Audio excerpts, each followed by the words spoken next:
सो shark tank India season 2 launch हो चुका है। तो आज की इस वीडियो में शार्क टैंक इंडिया सीजन 2 का जो फर्स्ट एपिसोड है उसका हम रिव्यू करने वाले हैं आज के इस वीडियो में। और अब से मैं शार्क टैंक इंडिया सीजन 2 का जितने भी एपिसोड्स आएंगे उसका रिव्यू करूंगा और आपको बताऊंगा मेन इंपॉर्टेंट स्किल्स क्या हैं और कैसे कैसे स्टार्टअप्स आए हैं। तो उसके लिए आप मेरे चैनल को सब्सक्राइब जरूर कर लीजिएगा और शेयर करिएगा अपने सारे फ्रेंड्स के साथ में।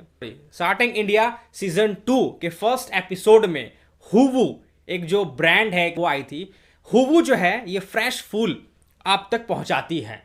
हुवु इसके जो फाउंडर्स हैं ये दो सिस्टर्स हैं, स्टैनफोर्ड रिटर्न है ये लोग, यानी कि स्टैनफोर्ड से पढ़ाई करने के बाद में इंडिया में ये लोग फूल का ये जो व्यापार है इन्होंने शुरू करने के बारे में सोचा।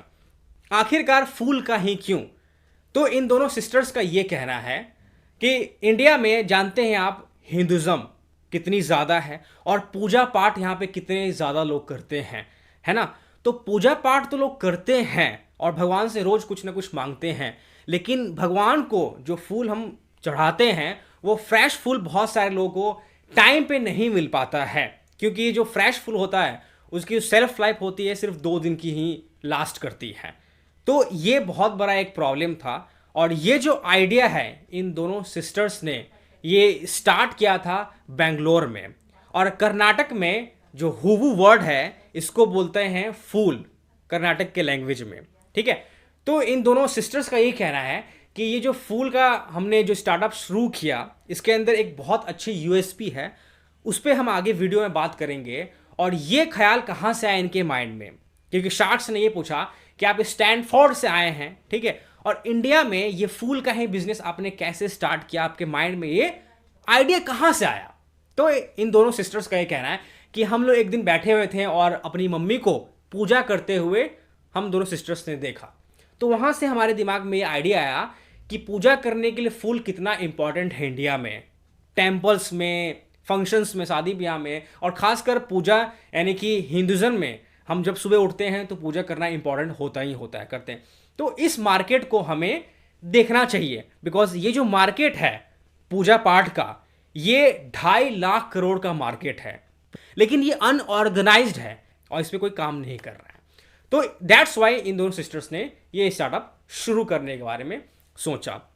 तो इन दोनों सिस्टर्स का ये कहना है कि जब हमने ब्रांड शुरू किया था तो हमारे माइंड में ये आया कि हम इसकी शेल्फ लाइफ को कैसे बढ़ाएं, क्योंकि जानते हैं हम जब भी पूजा करते हैं तो फूल के लिए नियरेस्ट वेंडर के पास जाते हैं और वो वेंडर कभी कभी मिलता भी नहीं है एट अ टाइम, और ऑनलाइन मंगाते भी हैं तो 2 दिन के बाद वो ख़राब हो जाती है, उसकी खुशबू बरकरार नहीं रहती है, ठीक है। तो इसे हमें शुरू करना चाहिए। तो इन दोनों सिस्टर्स का ये कहना है कि हमने इन हाउस प्लांट लगाया है और एक टेक्निक है उसके थ्रू हमने 2 दिन के शेल्फ लाइफ को 15 दिन तक एक्सटेंड किया है, बढ़ाया है। तो सभी शार्क्स का ये कहना था, वाओ कमाल, आपने ये कैसे कर लिया, 2 दिन का जो शेल्फ लाइफ उसे 15 दिन तक आपने इंक्रीज कैसे कर दिया। दोनों सिस्टर्स का ये कहना है कि अभी तक हमने 2 मिलियन प्लस ऑर्डर्स को फुलफिल किया है। और यही नहीं, इन दोनों सिस्टर्स का ये कहना है कि हम लोगों ने 300 प्लस टेम्पल्स से टाई अप किया है और 500 फार्मर्स से। तो बड़े मात्रा में ये लोग फूल के व्यापार को आगे बढ़ा रहे हैं। फर्स्ट मंथ इन्होंने जब ये बिजनेस स्टार्ट किया था तो 1 करोड़ का बिजनेस किया था और 15 लाख रुपए का प्रॉफिट हुआ था। तो आप सोच रहे होंगे यार ये फूल का ऐसा कैसा व्यापार है, कैसे होता है ये। तो यूएसपी क्या है, वो यूएसपी जो हमारा टेक्निक है, हम कैसे इस फूल की शेल्फ लाइफ को बढ़ाते हैं। तो जब भी ये पॉलीथीन में पैकेजिंग ये करते हैं, बैक्टीरिया को हटाते हैं, मॉइस्चर से फ्री करते हैं अपने पैकेजिंग को, तो कैसे होता है। तो इनका कहना है कि जब अपने पैकेट को अपने इन हाउस टेक्निक से ये एक गैस यानी कि नाइट्रोजन गैस को फ्लश करते हैं, पैकेट के अंदर में भरते हैं, देन फूल को उसके अंदर पैक करते हैं, हर कैटेगरी के फूल्स को, उसको जिप कर देते हैं, शेल्फ लाइफ की बरकरार रहती है। तो ये टेक्निक है, उनका यूएसपी है और ये अभी तक किसी को पता नहीं है। तो शार्क्स का ये कहना है कि आप ये बताओ कि इस लाइन में आपके और भी कॉम्पिटिटर्स हैं या नहीं है। हमारे इस लाइन में अभी तक कोई कंपनी नहीं है, कोई कॉम्पिटिटर्स नहीं है और हम ही इकलौते हैं। तो इनका एक बैरियर सेट कर दिया है इनके यूनिक यूएसपी के कारण।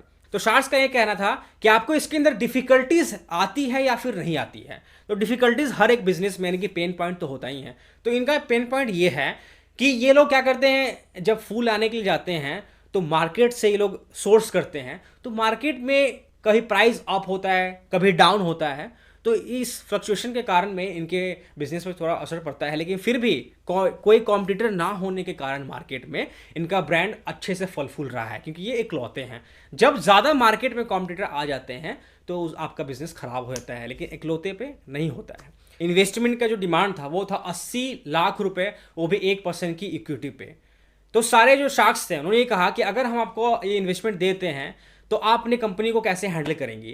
तो ये इन दोनों सिस्टर्स का एक बहुत अच्छा बिजनेस मॉडल है, जो कि अभी के टाइम में बहुत सारे जो स्टार्टअप के एंटरप्रेन्योर्स हैं वो उसको फॉलो नहीं कर रहे हैं। इन दोनों सिस्टर्स का ये कहना है कि हम कभी भी तेज भागने के बारे में नहीं सोचेंगे अपने कंपनी में, जिसके कारण हमें लॉस हो जाए। अभी के टाइम में जैसे बहुत सारी स्टार्टअप्स कर रही हैं, हम धीरे चलेंगे, प्रॉफिटेबल होंगे और लंबे समय तक मार्केट में बने रहेंगे। पीयूष बंसल एंड अमन गुप्ता ने इन दोनों सिस्टर्स को ऑफर दिया कि हम आपको 1 करोड़ रुपए देंगे, लेकिन वो भी 2% की इक्विटी पे। तो ये डील हो गई डन। अब बात करते हैं रीजन क्या है फंडिंग मिलने का। सबसे बड़ा रीजन ये है कि इन दोनों सिस्टर्स के इस बिजनेस में कोई कॉम्पिटिटर बिल्कुल भी नहीं है। इन्होंने एक बैरियर सेट कर दिया। इकलौता फूल के बिजनेस में लोग आए थे, 15 दिन का शेल्फ लाइफ कर दिया 2 दिन से, ठीक है, अपने यूनिक यूएसपी से। फूल को लोग इसीलिए हाथ नहीं लगाते हैं इस बिजनेस को, बिकॉज ऑफ सेल्फ लाइफ। फूल के बिजनेस में सबसे बड़ा यही चैलेंज होता है कि जो पूजा पाठ करने वाले लोग हैं उन तक आप फ्रेश फूल कैसे पहुंचाते हैं। तो यही था आज का वीडियो। आई होप आपको पसंद आया होगा। तो मिलते हैं आपसे किसी next shark tank India episode के साथ में।